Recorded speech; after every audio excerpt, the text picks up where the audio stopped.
"We need to stop her," I heard Dad whisper in the car. "She knows too much," Mom cried. The brakes squealed. Now I have amnesia, or do I? The scorching Arizona summer sun was intense, even on the peaceful, suburban roads of Scottsdale. I'm Emily Collins, and as I often do, I was snapping pictures of the trees in my backyard from my bedroom window. The bright light made the vibrant green leaves seem to shimmer on my phone's display. It's almost an everyday habit now to take photos.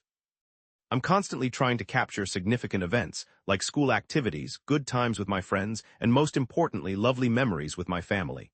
Lately, I've felt a subtle sense of unease, a feeling that I must record everything of significance. My bedroom is filled with family pictures, with hardly an inch of free space. Last year's journey to the Grand Canyon, our Christmas meal, and Grandma's birthday. Each picture just beams with our family's smiles. The one I cherish the most is the photo I took with my grandma 3 months ago, right before she went to live at the luxury senior residence, Pleasant Valley Elder Care. In that photo, she is giving me a big hug with her usual sweet smile.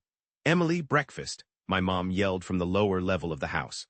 I checked the time and it was 7:15 in the morning, just a regular start to my day. I put on my wife's white dress uniform and navy blazer, pulled my hair back, and started to go downstairs. My dad, Nathan, was in the kitchen, reading the paper and enjoying his morning coffee. He's 38 and works as an accountant for a large company and was just recently promoted. His perfectly crisp shirt and his precisely knotted tie mirrored his detailed personality, something his employers appreciate. Lately, I've noticed that the dark shadows beneath his eyes have started to ruin his usually perfect look. I saw a strange tightness in his eyes as they focused intently on the financial pages. "Good morning, Emily," my father said with a soft smile as he glanced up from his newspaper. It was plain to see that that smile appeared a bit weary.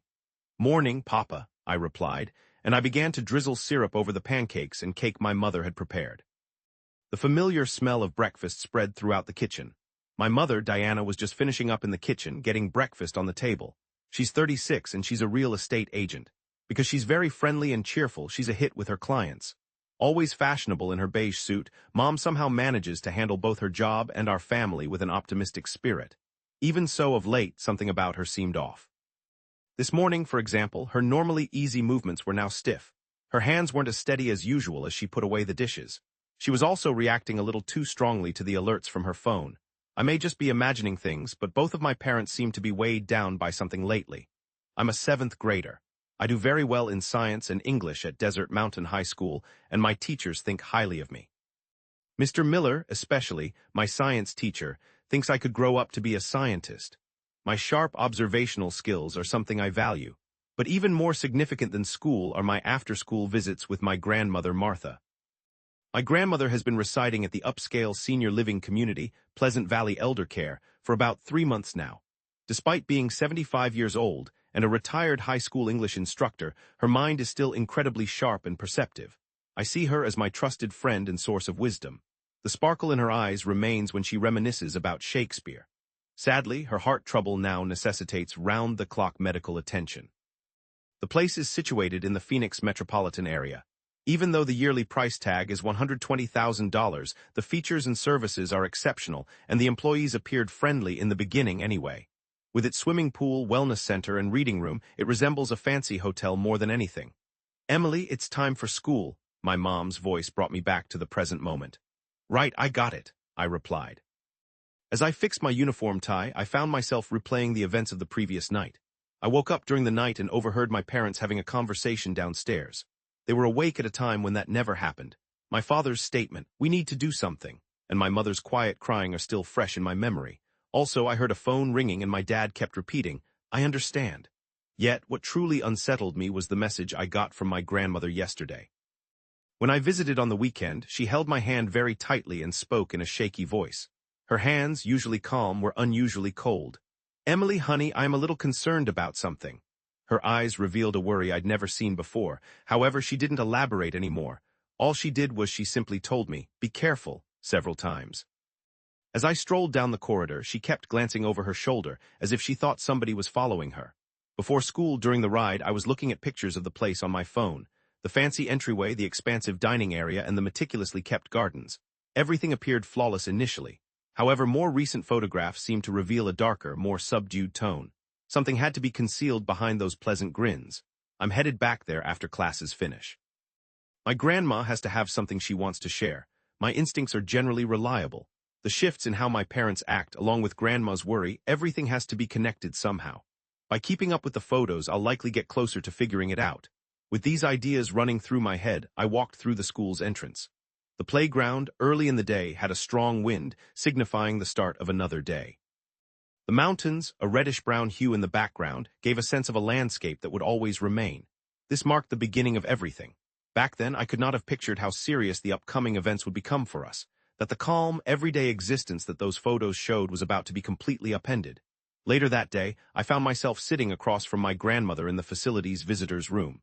The sun, as it set, filtered through the window and delicately lit up her gray hair.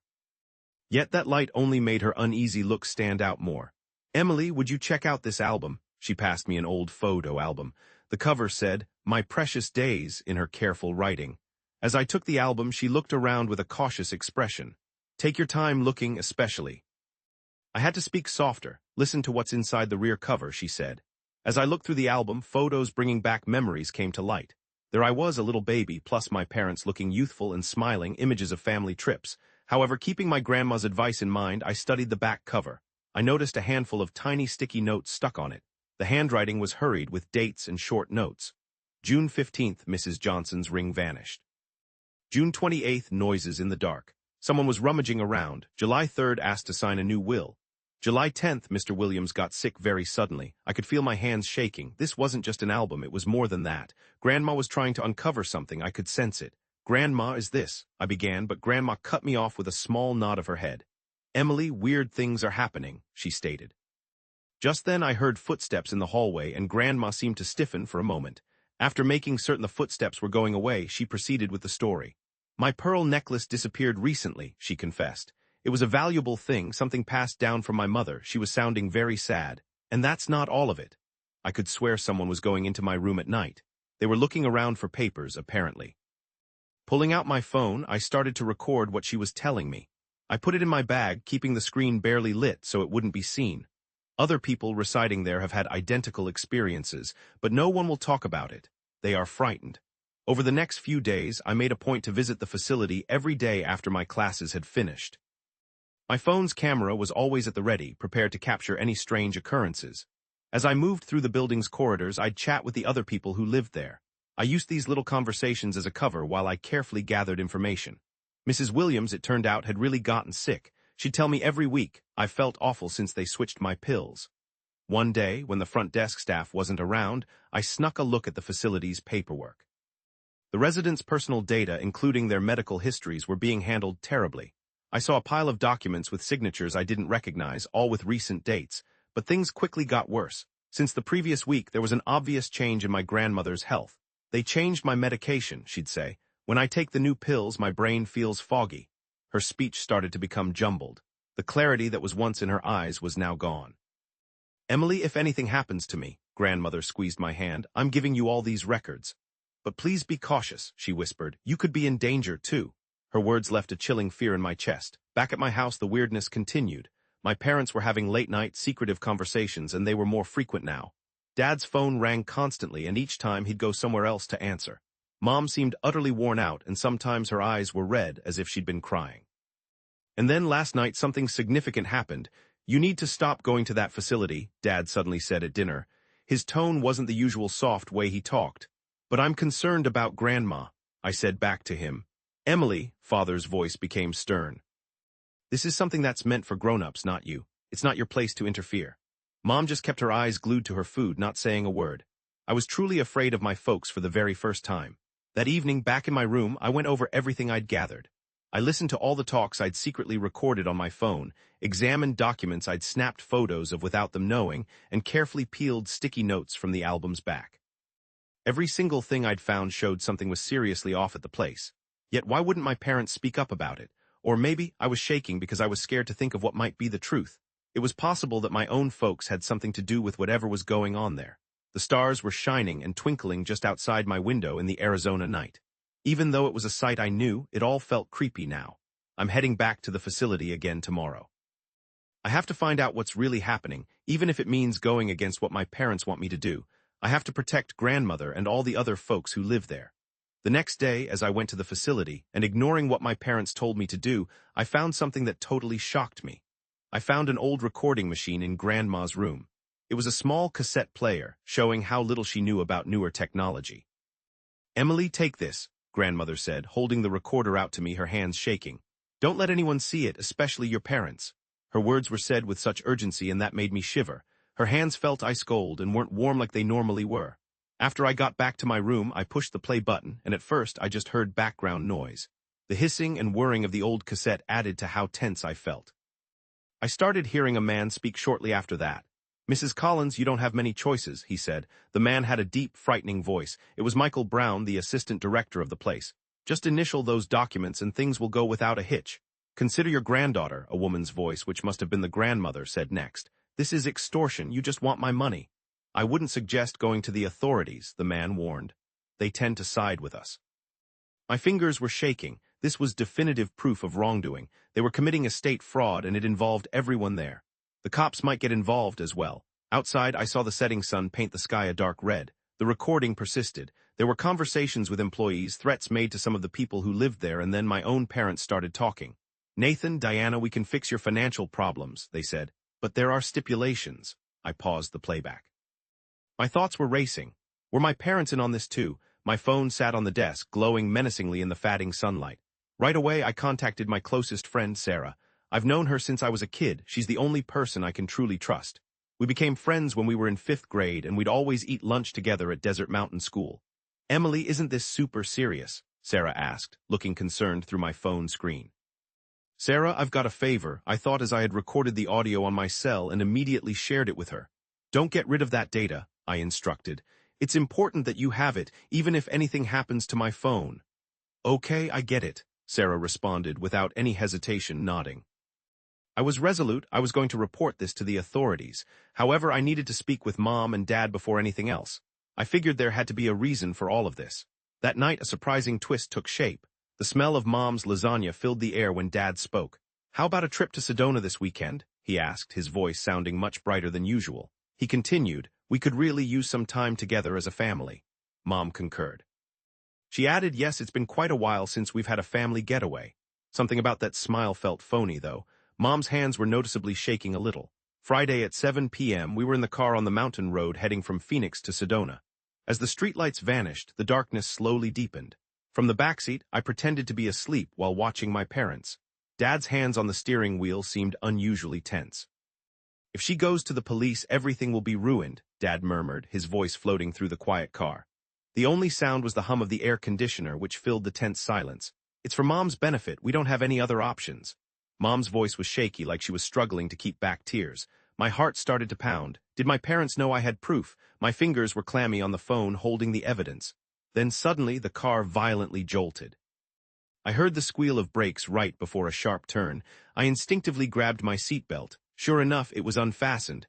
I quickly grabbed the belt in the other seat and snapped it into place. By then, the car was already out of control. On the dark road, the car was veering toward the guardrail. Mom screamed. The tires let out a horrendous sound, and then everything seemed to happen at once. The crash was less severe than I'd feared. The car bumped into the guardrail, and then it glided down the hillside for a short distance before coming to a standstill. I only ended up with some minor contusions due to my seatbelt, which I had thankfully buckled. The moonlight glinting off the glass gave off an unreal quality. The sound of sirens got closer, way too fast. It felt like they'd been anticipating this. The dark, winding mountain road glowed with the flashing red and blue lights. As they were putting me on the stretcher, I'd come to a conclusion. This wasn't a random accident. My folks, they attempted to shut me up. So the last line of defense that I had left would be my mind. "Miss, are you all right? Do you recall anything?" I responded to the paramedic by slowly moving my head from side to side. I couldn't remember anything. Those words marked the start of a new fight. By feigning memory loss, I would have to keep the real story and my survival safe. Lying in the ambulance, I recalled my grandmother's warning. "Be careful, Emily. This world is much more hazardous than you understand." The bright red lights cast a spooky light on the black road of the mountain. All the clues were stored on my phone, and also on Sarah's phone. This truth needed to come out. Gazing up at the stark white ceiling of my hospital room, I kept up the charade. A private room at Phoenix General Hospital. The strong Arizona sun poured through the window. "Emily, do you know who I am?" My mom looked at me with a concerned expression. The makeup on her face was smeared and she looked completely exhausted. I gently shook my head. I'm sorry, who are you? Even though I knew it was fake, watching my mother's face twist in that way was hard to take. The doctor on duty mentioned it was probably just temporary memory loss caused by the crash. The doctor came in and told us what was happening, while Dad just remained silent, nodding his head. The dark circles under his eyes appeared even more pronounced than I'd noticed previously. Then, as I had anticipated, someone else showed up. This whole thing is awful.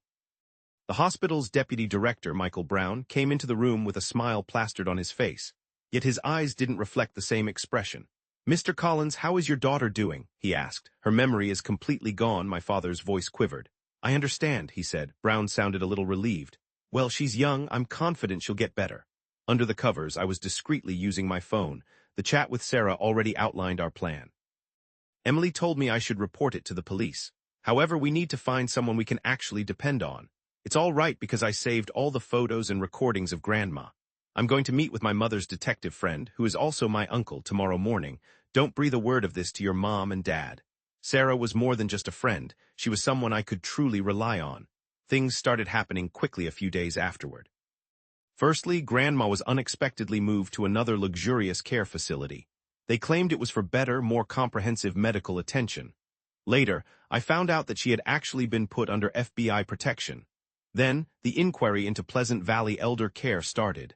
Sarah's uncle's friend, who worked as a detective, had gathered solid proof.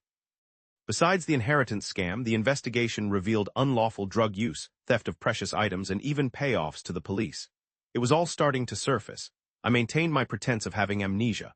The looks on my parents' faces revealed a mixture of guilt and a sense of release. My father's actions at night were especially worrisome. I frequently found him sighing heavily near the window in my hospital room. Then, a week after the detectives started digging, Emily. As twilight approached, my dad quietly entered my hospital room. My mother was with him. We're going to tell you everything, my dad said, his voice wavering. The explanation went back half a year. Because of my dad's bad investment and my mom's problems with her property deals, they had accrued massive debts. It was at that point that the institution offered them a proposition. If they signed the papers related to my grandmother's inheritance, their debt would disappear. Initially, we refused and tears streamed down my mother's face. But then they threatened my mom's safety. We thought we were safeguarding Mom, my dad said, staring at his tightly closed fist. But in the end, we wound up harming our precious daughter. At that moment, I made a choice. There was no need to keep up the charade anymore. I had remembered everything the whole time. My parents reacted with shock when I spoke. The accident, Grandma, all of it. An intense quiet enveloped the hospital room. Emily, my father's voice cracked. We are truly sorry. We didn't protect you, my mother said, holding my hand. Her hand felt warm. No, I replied, squeezing both of my parents' hands in return. You were trying to protect Grandma, weren't you? I could see myself reacting in a similar way. My folks' eyes filled up with fresh tears. These were tears of pure joy, finally. The Arizona sunset was painting the sky red beyond the window. A fresh start was on the horizon. News of the facility's problems spread everywhere, and the arrests of the guilty parties stretched on for many weeks. My mom and dad helped with the investigation, testifying and admitting their errors and going into rehab. Then, just a month after I left. When I saw my grandmother again at the new place, I was truly smiling again. Grandmother looked so alert and happy to see us. Emily, you handled this beautifully, she said. Grandmother gave me a hug. Your bravery protected everyone. The sunlight coming through the room's window softly surrounded us. Things could still be tough, but we wouldn't shy away from the truth from now on. That very second, our whole family committed to this. Half a year has gone by since all this happened. Sunrise Senior Living, situated in a really nice part of Scottsdale. This became where Grandmother would live. Beautiful flowers grow in the big gardens, and they even have yoga classes by the swimming pool. The most important thing is that all the people who live there seem happy. I come here every weekend to see her. I went to Grandmother's room today, too, with my camera that I love. Hello, Emily. Grandmother was reading a book near the window. She looked smart again, and her cheeks had a good, healthy color. The pictures I'd captured adorned the shelves in her room. They showed serene times from before everything went wrong, and also fresher memories from afterward. Displayed in order of when they were taken, these photographs told our family's tale. Grandmother started talking enthusiastically about that recent photo show. My images had been chosen for a local exhibition for young artists. It was called Moments of Truth. The pictures I'd stealthily snapped at the facility during the ordeal were acknowledged not just as proof, but as art pieces. Grandmother wrapped her arm around me and said that photos never lie. You understood that critical fact. My parents are now involved in fraud prevention awareness campaigns aimed at senior facilities as part of their recovery. While repaying the deceased is difficult, they're both progressing. I always think about it when I'm taking photos, I told grandmother. When I push the button on the camera, I have a duty to capture the realness of that second. You've turned into a really talented photographer, grandmother said with a gentle smile. But above that, you've grown into a really good person. The setting sun was coloring Arizona's mountains with red hues as I looked out the window. The sunshine is as vivid as it was half a year ago, though it gives me a sense of warmth now. Sarah remains my closest friend. Our connection has deepened since that awful event. We call ourselves the Justice Duo, and we write about social issues for our school paper. Emily, your mom and dad are here. When I heard my grandmother's voice, I swiveled to see my mom and dad coming in. Those gloomy, dark looks that used to hang on their faces were no longer there. We ought to snap a family photo today, I thought. I began the process of getting my camera ready. I put the tripod together and tinkered with the self-timer. I'm calling this picture a fresh start, I decided. Right before I pressed the button, I felt something for sure. The tough experience took a lot from us, but it also showed us a few crucial things. It gave us the guts to face the reality, the duty to document what happened, and above all, the significance of having faith in our family. The whole family got close together in the room with sunlight streaming in. This marks a fresh start for us. We're not always flawless, but we've become a family that can confront the truth.